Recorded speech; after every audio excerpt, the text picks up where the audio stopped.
Ako nga pala si Salvacion Palencia, dating empleyado. Nakatira po ako sa Makati. Year 2021, pabalik-balik po kami sa ospital. So, in-introduce sa akin ni mentor Florentina yung Amazing Pure Organic Barley. So, yung time na yon, kahit sabihin mo, naubos na kasi yung pera, nang pabalik-balik. Pinadalan po ako ng 2 box. Po yung picture na yan, hindi pa po siya nagtitake ng barley dyan. Natakbo po namin siya before emergency hanggang sa after 1 week, yan, na-confine na po siya. Yan po siya ngayon. Na halos sa 4 na araw lang namin sa Makati Mede, 1,000 plus na po yung bill namin. Yun. So, noong year 2024, nag-decide na po ako na mag-take ng barley siya, February.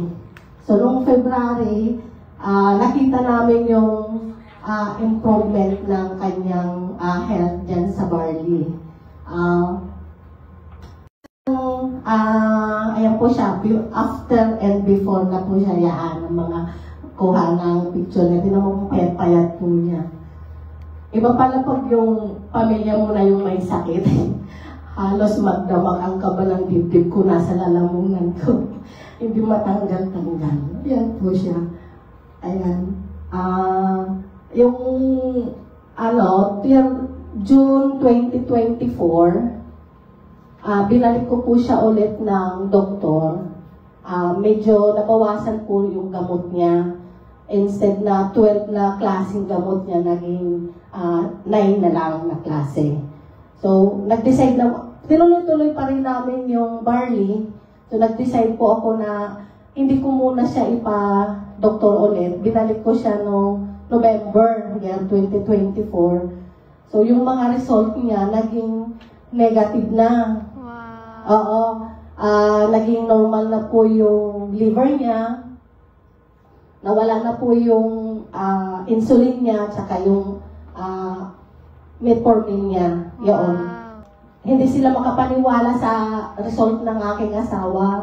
Sabi niya gano'n, nung sakit ni doktor niya, anong ginawa mo, tatay? Sabi niya gano'n. Sabi niya gano'n, mabait ka naman pala mag-diet. Sabi niya ganyan.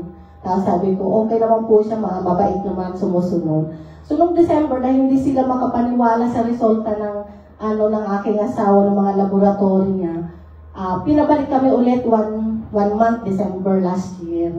Ayun, sabi niya gano'n, okay na pala tayo, sabi niya gano'n. So, tinanggal na po yung sa high blood niya na gamot. Nakatulong talaga sa kanya ng malaki ang Amazing Pure Organic Barley. At naging kompante na rin po yung loob ko kasi hindi na po siya yung laging nagsasalita na masakit ang aking balakang, nahihilo siya or nangihina.